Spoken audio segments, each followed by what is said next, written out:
Season 4, the Crown Faction, Tier 2, missions called Scavenger in Vondel.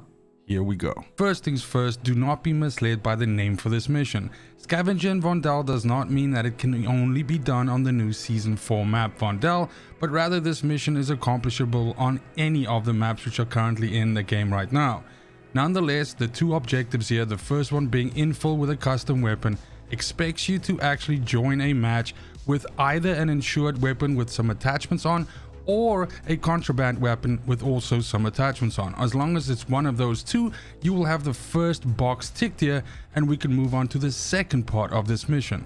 To accomplish this, I will give you two possible scenarios. The first one being, if you want to do this in a straight up PvP, I would consider using therealfullmeasure as your map of choice and favoring hotspots on the map where you were most likely to run into other UN players. Rowan Oil definitely is this, Sawar Village is this, the port is this, and generally you will also find people hanging around near airport.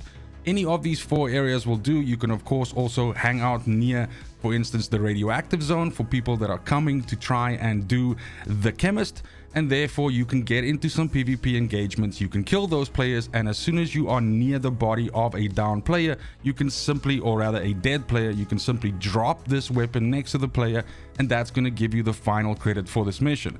If you want to do this in a more sneaky solo way, you can favor areas where you know players will eventually come to. Extractions where you can wait for players to come and essentially engage them there.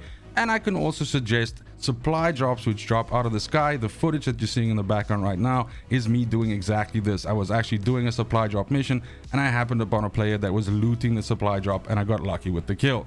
Lastly, you can also drop next to players that you did not kill. So if you happen to see some players in a gunfight and you wait it out, you can then go to one of the corpses of the players that did not survive, drop the weapon nearby, and that's also gonna work. Thanks for watching. I appreciate you. If you found this video useful in any way, please consider giving it a like, as well as subbing to the channel if you're looking for future guides just like this.